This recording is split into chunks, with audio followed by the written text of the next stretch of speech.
Cülus günü. Fəxrəddin xəlifənin Cülus günü münasibəti ilə təşkil etdiyi ziyafətə daxil olduğu vaxt hökmdarların oturduğu kürsülərə nə qədər göz gəzdirdisə də Toğrulu orada görə bilmədi. Toğrul, Atabəy Məhəmməd Bağdada daxil olmadan qabaq xəlifənin Cülus gününü gözləməyərək Bağdaddan çıxmışdı. Ziyafət geniş və böyük bir balkonda düzəldilmişdi. Onun böyüklüyünü qısa bir cümlə ilə təsvir etmək üçün bu başda oturan adamlar, o biri başda oturanların kim olduğunu tanıya bilmirdi demək lazım gəlirdi. Balkonun yuxarı başındakı bir qədər yer boş idi. Bura hərim deyirdilər. Haşiyə, böyük adamlar oturan yerin ətrafını boş buraxmaq lazım idi. Boş yerə ancaq xəlifənin və yaxud hökmdarın iltifat göstərdiyi adamlar dəvət edilirdi. Balkonun baş tərəfində olan zənginlik və ora döşənən qiymətli xalçalar, qızıl ilə işlənmiş və fil sümüyündən qayrılmış taxt, burada xəlifənin oturacağını anladırdı. Taxt çox da uca değildi, yalnız 2 alçaq pillə ilə ona çıxmaq mümkün idi. Taxtın ətrafında ən zərif və qiymətli kürsülər qoyulmuşdu. Sənədlərin hamısına yumşaq və məxmər balışlar olduqca müntəzəm bir surətdə qoyulmuşdu. Balkondakı fərşlərin üzərində ədim adlanan uzun bir süfrə açılmışdı. Haşiyə, ədim Yəmən məmləkətində düzələn yumşaq bir göndür. Onu qayıran zaman gecənin ayazında yerə sərərlər. Onu ancaq Süheyl ulduzunun şəfəqi yumşaldar. Bu göndən hökmdar saraylarında işlənmək üçün gözəl süfrələr düzəldərdilər. Süfrənin o biri tərəfində ipəkdən toxunmuş başqa bir süfrə də var idi. Süfrənin üzərində tünkülər, billur və qızıl qablar, içi buzlu şərbətlə dolu rətillər qoyulmuşdu. Haşiyə, rətil, böyük ziyafətlərdə süfrəyə qoyulan bir içki və yaxud şərbətin qabına deyilir. Misdən, bəzən də altından və billurdan olur. Şərbəti və ya içkini onun içinə tökürlər. Saqilər oradan piyalələri doldurub məclisə paylayırlar. Süfrədəki halvalar, mürəbbələr və sair yeməklər təsvirin xaricində idi. Balkonun fəzasını ətirli şərbətlərin, zəfəranlı yeməklərin qoxusu doldurmuşdu. Xəlifə ətrafında hökmdarlar balkona daxil oldu. Balkondakı 5000 nəfərin başı birdən əyildi. Hökmdarlar xəlifəni taxtın qarşısına qədər müşayiət etdilər. Onun bir qolundan Atabəy Məhəmməd, o biri qolundan Səlahəddin Əyyubi yapışıb taxtın üstünə qaldırdılar. Xəlifə taxtın üstündə oturduğu zaman balkonu gözdən keçirdi. Xəlifə bayrağı altında olaraq şərqi idarə edən 28 hökmdarın əllərini döşlərinə qoyub hüzurunda durduqlarını gördü. Bir neçə dəqiqədən sonra xəlifə sağa və sola işarə verdi. Qonaqlar yerə oturdular. Sonra da xəlifə taxtın sağ və soluna işarə edərək əyləşin deyən kimi 14 hökmdar taxtın sağında, 14 hökmdar isə taxtın solunda qoyulmuş bəzəkli və qiymətli kürsülərin üzərində oturdu. Əvvəlcə əcnəbi məmləkətlərdən gələn hökmdar nümayəndələri, Gürcüstan və Ermənistan hökmdarları xəlifənin Cülus gününü təbrik etdilər. Xəlifə onların hər birisinə tək-tək cavab verib, onlar üçün Allah dərgahından səadət və dövlət rica edəcəyini və duasını onların barəsində şamil edəcəyini vədə verdi. Qısa bir xütbə oxunduqdan sonra müsəlman olmayan nümayəndələr qalxıb özləri üçün hazırlanmış salona keçdilər. Çünki Peyğəmbərin xəlifələrə buraxdığı müqəddəs miras məclisə gətiriləcəyindən müsəlman olmayanların məclisdə oturması yaramazdı. Biraz keçəndən sonra qabaqca Bağdad qazısı, onun dalınca da ruhanilər ziyafət məclisinə daxil oldular.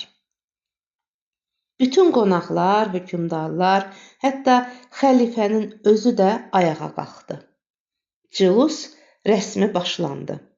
Bağdad qazısı əlindəki ağ ipək boğçanı taxtın qarşısında sərilmiş xalçanın üzərinə qoyub açdı. Qazı əvvəlcə Peyğəmbərin əmmaməsini götürüb xəlifənin başına qoydu. Ziyafət məclisindəkilər bir səslə Peyğəmbərə salavat göndərdilər.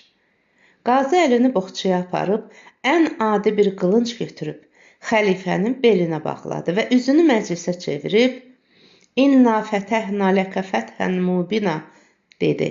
Məclisdəkilər isə Peyğəmbərə bir daha salavat göndərdilər. Qazı boğçadan Peyğəmbərin əbasını da çıxarıb xəlifənin çiyninə saldı. Yenə də salavat səsləri ucaldı.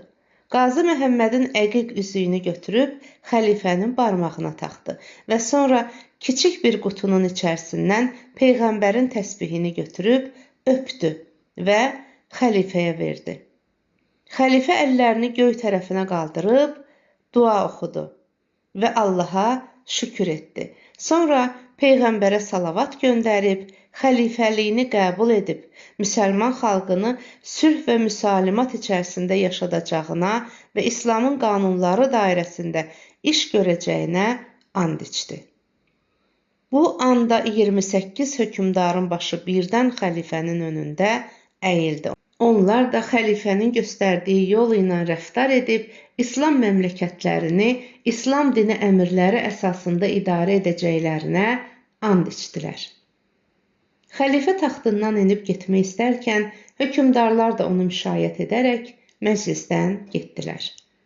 Qonaqlar oturdular. Hökmdarlar süfrədə iştirak etmək üçün balkona qayıtmadılar. Məclisdən birisi uca səslə Bismillah deyən kimi yenə də 5000 baş birdən süfrəyə əyildi.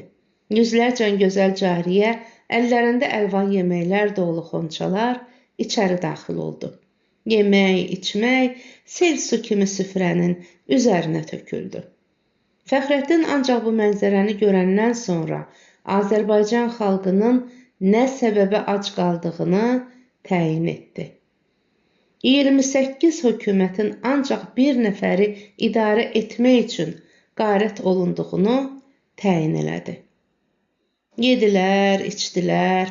Yenə də süfrə başından birisi Əlhəmdülillah deyincə qonaqlar ağır nəfəs ala-ala başlarını süfrədən yuxarı qaldırdılar. Xonçalar götürüldü. Yüzlərcə qız, əllərində qızıl aftafa ləyənlər balkona daxil oldular. Təam duası oxundu. Əllər yuyuldu. Ondan da sonra təfrih salonuna keçdilər. Haşiyə. Bağdad xəlifələrinin saraylarındakı təfrih salonu məshəkəçilər və oyunçular səhnəsi demək idi. Müsəlman olmayan qonaqlar da burada iştirak edirdilər. Salonun yuxarı hissəsində taxt və taxtın yanında səndəllər qoyulduğundan xəlifənin özünün də, hökmdarlarının da bu məclisdə iştirak edəcəyi bəlli idi. Xəlifə və hökmdarlar daxil oldular. Xəlifəni bu dəfə Xarəzm şahı ilə Hindistan elçisi taxta qaldırdı. Bir neçə saniyə keçəndən sonra salona indiyə qədər Fəxrəddinin görmədiyi iki gözəl qız daxil oldu. Qızların ikisi də bir-birinə oxşayırdı. Qızların qövsi qaşları və sehirli gözləri qaralırdı. Onlar əllərində dəvəquşunun qanadlarından ipəklə işlənmiş yelpik olaraq xəlifənin taxtına tərəf irəliləyirdilər. Onlar taxtın dalısında qoyulan alçaq kürsülərin üstündə durub xəlifəyə yelpik çəkməyə başladılar. Qızlar hərdən bir əllərindəki ipək dəsmal ilə də xəlifənin üzünün tərini silirdilər. O çox tərləyirdi, şərab içdiyi çöhrəsindən bəlli idi. Salonda oturanların hamısı bu qızların gözəlliyinə heyran qalmışdı. Bu qızların hər ikisi xəlifənin məşuqələri idi. Birazdan sonra məclisə bir dəstə gözəl qız daxil olub, elçilərin və hökmdarların başına yelpik çəkməyə və tərlərini silməyə başladılar. Fəxrəddin fikir dəryasına qərq olmuşdu. O bu qədər şöhrətpərəst və kənizpərəst xəlifənin paytaxtından qızları nə cürə qurtara biləcəyi barəsində düşünürdü. Hər halda o, xəlifəyə bu təklifi etməkdən həm qorxur, həm də xəcalət çəkirdi. Xüsusən Atabəy Məhəmməd də burada olduğundan Fəxrəddin məsələni açmağa cəsarət etmirdi. Yüzlərcə zəfəran rəngində paltar geyinmiş oyunçu uşaq cürbəcür oyunlar çıxarıb xalqı güldürürdüsə də, bu oyunlar Fəxrəddini zərrə qədər məşğul etmirdi. Nəhayət, məzhəkə məclisi Fəxrəddinin fikirləri və kədərləri altında bitdi. Azərbaycan heyətinin üzvləri qalxıb getmək istədikdə, Atabəyin xüsusi pişxidmətli gəlib, Atabəyin nümayəndələri hüzura istədiyini xəbər verdi. Atabəy üçün xəlifənin qəsrində mənzil hazırlanmışdı. Atabəy heyət üzvlərini çox məhəbbətlə qəbul etdi. Xüsusən Fəxrəddinin əlini sıxıb dedi: "İndi ki zəhmət çəkib Azərbaycandan Bağdada gəlmisiniz, burada bir yaxşı ad qoyub getməyiniz məsləhətdir. Sabah ad qazanmaq günüdür. Xəlifənin hüzurunda cövkən və top oyunu təşkil ediləcəkdir. Azərbaycanlılar da orada iştirak etməlidirlər." Heyət üzvlərinin hamısı gözünü döyürdü, lakin Fəxrəddin belə bir fürsəti çoxdan axtarırdı. O, ancaq bu vasitə ilə xəlifəyə yanaşa biləcəyini ümid bəsləyirdi. Fəxrəddin Dürrətül Bağdadın qonaqlığında xəlifə Müstərşid Billahın qızları Mütərra və Aliyə xanımlara cövkən oyununda iştirak edəcəyinə söz vermişdi. Buna görə də Atabəy Məhəmmədə təzim edərək, hərgah Atabəy həzrətləri icazə verərsə, mən iştirak edərəm, dedi. Atabəy Məhəmməd Fəxrəddinin bu sözündən şadlandı və elə isə mən sənin adını yazdıraram. Amma bilmirəm tanış olmayan bir atla oyuna çıxa biləcəksənmi dedikdə, Fəxrəddin özümüzlə bərabər gözəl Qarabağ atları gətirmişik. Mən öz atımla iştirak edərəm, dedi. Atabəyə baş endirib otaqdan çıxmaq istəyəndə, Atabəy ondan soruşdu: "At Kür qırağında gördüyüm atdırmı?" "Bəli, haman atdır. Lakin onu da bilməlisən ki, təzə xəlifə at maraqlısıdır. Atın xoşuna gəlsə onu səndən ala da bilər." Top və çövkan. Meydan Bağdadın xalqına kifayət edəcək qədər böyük idi. Qabaq cərgələrdə əmirlər, vəzirlər, əyanlar və kübar ailələr yerləşmişdi. Elçilər və heyət nümayəndələri üçün başqa yerlər təxsis edilmişdi. Hökmdarlar üçün, xəlifə üçün uca bir yerdə hazırlanmış taxtın ətrafında müəyyən kürsülər qoyulmuşdu. Meydanın ətrafına çəkilən ipi müdafiə etmək və meydana adam buraxmamaq üçün xəlifənin xüsusi alayları qılınc əllərində durmuşdular. Meydanın bir tərəfində oyunda iştirak edənlər atları yedəklərində durmuşdu. Fəxrəddin bunların içərisində idi. Hər kəs xəlifənin gəlməsini gözləyirdi. Xəlifə meydanın bir tərəfində qurulmuş yaşıl atlas çadırdan hökmdarlar ilə bərabər çıxıb, hazırlanmış taxta yanaşdı. Hökmdarlar da öz yerlərində qərar tutdular. Nəhayət, xəlifənin işarəsi ilə böyük meydanın dörd tərəfində şeypur səsləri eşidildi. Bu səslər oyunun başlanması üçün xəlifə tərəfindən icazə verildiyini elan edincə 200 nəfərdən ibarət qəhrəman atın belinə atıldı.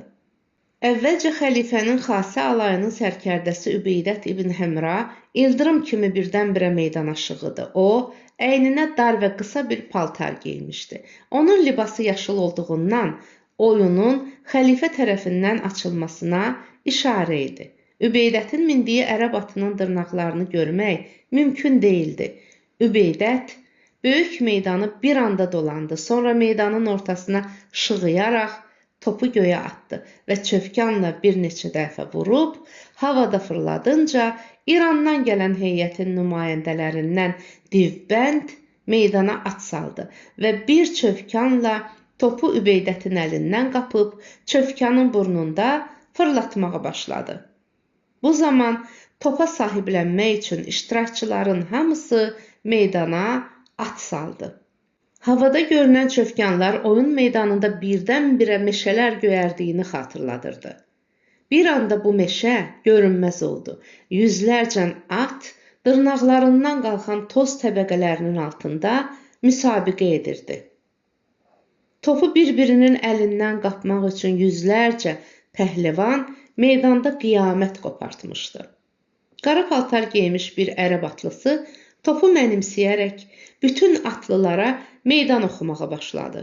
Topu onun əlindən alan olmadı. Hansı atlı, hansı bir tərəfə dönərsə dönsün, yenə də arıq bir ata minmiş qara paltarlı ərəbi özündən irəlidə görürdü. Havada oynamaqda olan topu mənimsəmək istəyən yüzlərcə at ağzını açaraq sağa, sola, cənuba və şimala qaçırdısa da, ərəb topu çövkanın ucunda fırladır və bir kəsə buraxmırdı. Fəxrəddin kənardan durub baxırdı. Yerindən hərəkət etməmişdi. Onun bir yerdə taxılıb durması Atabəy Məhəmmədi həddindən artıq əsəbləşdirirdi. Onun fikrinə görə Fəxrəddin bu qədər böyük və dəhşətli həngaməni birinci dəfə gördüyü üçün qorxmuşdu. Buna görə də oyunda iştirak etməyə cəsarət etmirdi. Nəhayət, çox vuruşmadan sonra bir nəfər İran atlısı topu ərəbin əlindən alıb göydə fırlatmağa və hər tərəfə meydan oxumağa başladı. Ərəb yorulmuşdu. Çəkilib bir tərəfdə dayanıb baxırdı. Meydan 10 dəqiqəyə qədər İranlı qəhrəmanın əlində qaldı. Xüsusən onun atının cəsarət və tərbiyəsi oyunda iştirak edənlərin hamısını heyrətdə qoymuşdu. Atların vəziyyəti dəhşətli bir şəkil almışdı. Onlar nə rəngdə olursa olsun, ağ kifə bürünmüşdülər. Bir neçə dəfə top və çövkən oyunlarında iştirak edən atların gözləri də göydəki topu güdür və top oynayan tərəfə sıçrayırdılar. Tez-tez at dəyişənlər var idi. Hər qəhrəmanın qulu meydanın arxasında ağası üçün ehtiyat atlar saxlamışdı. Lakin İranlı qəhrəmanın atı yorulmaq bilmirdi. Sahibi çövkanla burnuna vurduğu zaman əjdaha kimi ağzını açıb məqsədə doğru şığıyırdı. Xəlifə İranlının mindiyi atın cəsarətini gördükdə qəlbində "Bu at xəlifəyə layiqdir" deyirdi. Qələbənin möhrü İranlı pəhləvanın alnına basılmaq ərəfəsindəykən bir nəfər arıq Hindistanlı atını məhmizləyib irəli soxuldu. Bir anda topu İranlı qəhrəmanın əlindən aldı və bir anda da topu çövkanın ucuna alaraq xəlifənin oturduğu kürsünün qabağına qədər gətirdi. Meydandan "Əhsən, əhsən" səsləri eşidilməyə başladı. Topun altında ancaq Hindistanlının atını görmək olurdu. Top havada hansı tərəfə uçursa uçsun, yenə də onun çövkanının ucunu öpməyə məcbur idi. Atabəy Məhəmməd vəziyyəti belə görürkən, qəlbində Fəxrəddinə acıqlanıb deyirdi: "Qorxaqlar, acizlər ancaq öz evlərində üsyan etməyi öyrənmişlər. Belə bir gündə özlərini nişan verib ad qazanmağı bacarmadılar. Bu qədər təhqir və rüsvaçılıq olarmı?" Xəlifənin cülus rəsmində Cahan Pəhləvan Atabəy Məhəmmədin idarə etdiyi ölkədən bir nəfər də olsa özünü göstərə bilmədi. Fəxrəddin də öz-özünə deyirdi: "Nə qədər ki Turanlılar oyunda iştirak etməmişdir, mən yerimdən hərəkət etməyəcəyəm. Mən xəlifənin qızı Aliyə-i Ülya xanıma göstərəcəyəm ki, dünyada Turan sözü yalandır. Türk xalqının naminə bir məmləkət varsa, o da Azərbaycandır. Gərək xəlifənin qızı Mütərrə xanım bilsin ki, Turanlılar gəlib çövkan və top oyununu məndən öyrənməlidir." Turanlılar da belə düşünürdülər. Onlar da deyirdilər ki, oyun Turanlıların qələbəsi ilə qurtarmalıdır. Onlar da bunun üçün oyunun axırında işə başlamağı qərarı almışlar. Hindistan qəhrəmanı Xarəzmliləri, Sistanları, Xorasan və Bəlxdən gələnləri tamamilə yorub aralıqdan çıxartdı. Turanlılar yerlərindən sel kimi hərəkət etdilər. Onlar bir anda meydanı Hindistanlıların əlindən aldılar. Hər tərəfdən mərhaba Turanlılar, əhsən Turanlılar, afərin Turanlılar səsi meydanı ağzına aldı. Atabəy Məhəmməd isə Fəxrəddinin iştirak edəcəyindən tamamilə ümidini kəsmişdi. Xüsusən Azərbaycanlıların oyunda iştirak etməməsi xəlifənin qəlbində də şübhə oyandıra bilərdi. Atabəy Məhəmməd bunun üçün də rahatsız olur və oturduğu yerində ilan kimi qıvrılırdı. Bütün meydan sanki onun başına dolanırdı. Fəxrəddinin qardaşının qadını Dürrətül Bağdad da xəlifənin qızları ilə bərabər öz qaynının qələbəsini gözləyirdi. O, Fəxrəddinin iştirak etmədiyini görüncə, utandığından xəlifənin qızlarının üzünə baxa bilmirdi. Çünki neçə gündən bəri Azərbaycanlıların cəsarət və qəhrəmanlığı bütün şərqdə məşhurdur.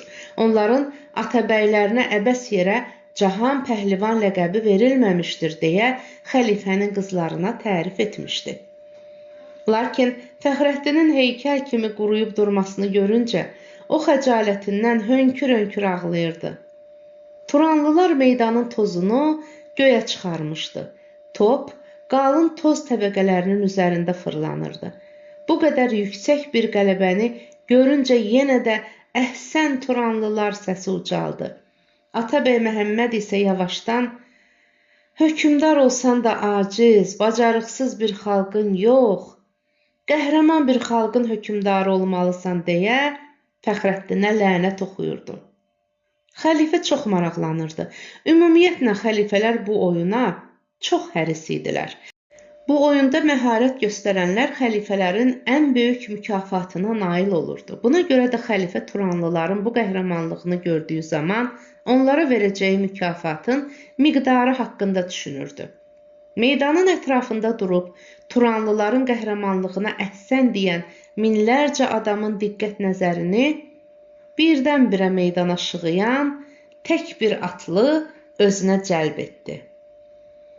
Fəxrəddinin mindiyi əbləğ, Qarabağ atı əvvəlcə ilan kimi bir yerə yığılaraq, sonra da ildırım şığıyan kimi əl-ayağını açıb meydanı əhatəsinə almışdı.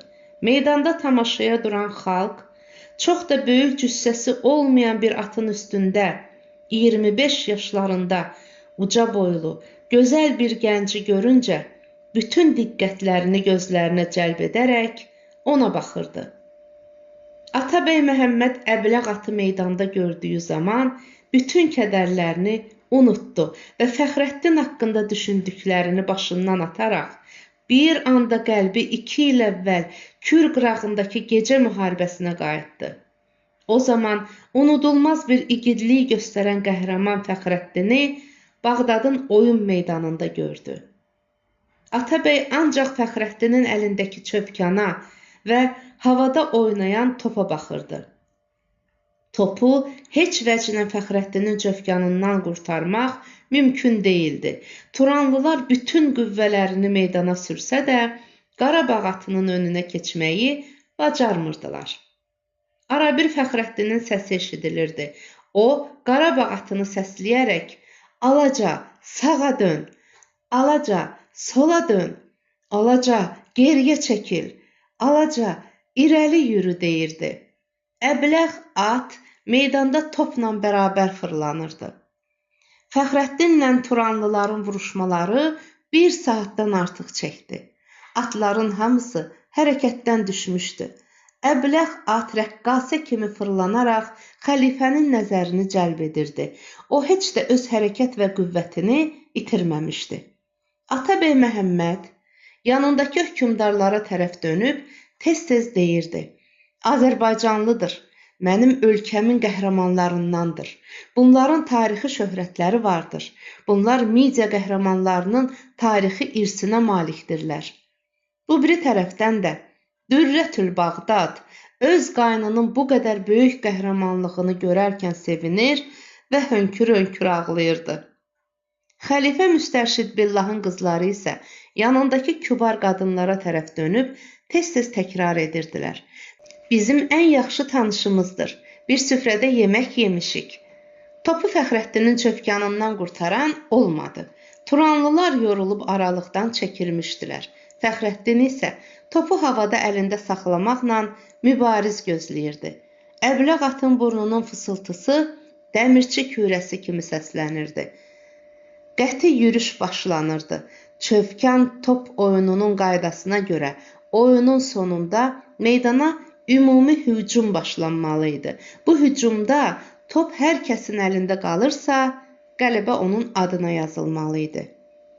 Fəxrəddin hücuma başlandığını görüncə topu havaya tullayaraq alacanı məhmizlədi. Yüzlərcən at, ağzını köhül kimi açıb fınxıra-fınxıra Qarabağ atının üzərinə cummuşdu. Bu vuruşmada toz təbəqələrinin altında nələr olduğundan kimsənin xəbəri yox idi. Ancaq hərdən bir Atabəy Məhəmmədin və Dürrətül Bağdadın səsləri eşidilirdi. Alaca sağa, alaca sola, alaca irəli, alaca geriyə dön. Son qələbə qazanmaq üçün başlanmış vuruşma yarım saatdan artıq çəkdi. Atabəy Məhəmməd qəlbində soruşurdu. Görəsən, toz təbəqələrinin altında vuruşan Azərbaycanlı qəhrəmanı nə işlədir?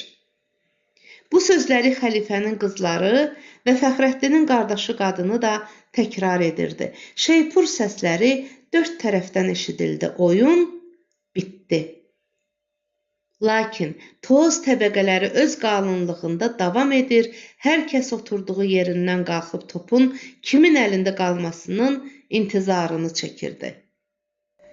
Atlılar meydandan çəkildi. Farağat başlandığı zaman Fəxrəddin adət üzrə öz əbləx atını xəlifə oturan taxtın qarşısına sürüb, əlindəki topu xəlifənin taxtının ayağına atıb təzim etməyə tələsirdi. Atabəy Məhəmməd topu Fəxrəddinin əlində gördüyü zaman bir ixtiyar ağzından bu sözlər çıxdı. Dünyada Turan yoxdur, ancaq bir Azərbaycan vardır, dedi. Fəxrəddin 27 hökümdarın həsəd və həsrətinə səbəb olan topu xəlifəyə təqdim etmək üçün atından piyada oldu. Top ilə çövkanı xəlifənin taxtının yanında yerə qoyaraq təzim etdi. Xəlifə isə özünə də, atına da əhsən dedikdə, Fəxrəddin əbləq atın cilovundan tutub irəli çəkdi və atı Azərbaycandan xəlifə üçün hədiyyə gətirmişik. Atı imtahandan çıxarmaq üçün çövkan və top oyununda iştirak etdim, dedi. Xəlifə şad bir surətdə bu qələbə və bu ata mükafat olaraq Azərbaycan qəhrəmanı nə istəyir istəsin dedikdə, Fəxrəddin bir daha təzim edib dedi. Azərbaycanlı nökəriniz Azərbaycandan Bağdada gətirilən qızların vətənlərinə qaytarılmasını rica edir. Xəlifə təəccüblə soruşdu. O hansı qızlardır? Müstərşid Billah üçün göndərilən 40 nəfər qızdır. Xəlifə Asəfi çağırıb əmr verdi. Bugünün özündə Azərbaycandan gətirilən qızları Azərbaycandan gələn heyətin ixtiyarına verməlisən. Fəxrəddin xəlifəyə bir daha baş endirib qayıtdığı zaman Atabəy Məhəmməd irəli gəlib onun alnından öpdü. Mən Fəxrəddinlə fəxr edirəm deyərək ona bir qədər baxdı, yenə də Fəxrəddinin çöhrəsində, gözəlin gözəl çöhrəsindəki nişanələri görüb, fikri Can Polad kəndinə, Püsəran kəndinə qayıtdı. Fəxrəddin Dürrətül Bağdad və xəlifənin qızları ilə bərabər yelkənə minib Hərbiyyə məhəlləsinə getmək üçün Dəcla çayının sahilinə tərəf getdikləri zaman Fəxrəddinin qədəmlərinə hər bir tərəfdən gül dəstələri atırdılar. Bağdad xalqı küçələrə tökülüb Azərbaycan qəhrəmanını görməyə tələsirdi. Xalq Dəclə sahilinə qədər Fəxrəddini güllər və afərinlərlə müşayiət etdi. Onlar xəlifəyə məxsus gəmiyə oturub gözdən itincəyə qədər qızlar və gənclər Fəxrəddini salamlayırdılar. Bu hadisədən 3 saat keçməmişdi. Fəxrəddin illərdən bəri görmədiyi, həsrətində olduğu və uğrunda olmazın əziyyətlərə dözdüyü Dilşadla bərabər Dürrətül Bağdadın balkonunda oturmuşdu. Onlar Bağdad axşamına məxsus sərinlikdə azad nəfəs alır və İraq rüzgarı da Dilşadın qara saçlarını Fəxrəddinin çiyinlərinə dağıdırdı. Günəş aralığı xəlvət etmək üçün üzünü Mədain xərabələrinə tərəf çevirib Kəsra qəsrinin dalısında gizlənməyə gedirdi. Dilşad qollarını açıb Fəxrəddinin boynuna saldığı zaman onun dodaqları bir istilik hiss etdi. Fəxrəddin isə onun dodaqlarından bu sözləri eşitdi. Dünyada azadlıqdan da böyük bir nemət vardırmı? Dəyərli izləyicilər, romanın davamını dinləmək istəyirsinizsə kanalımı izləyin, abunə olmağı yaddan çıxarmayın.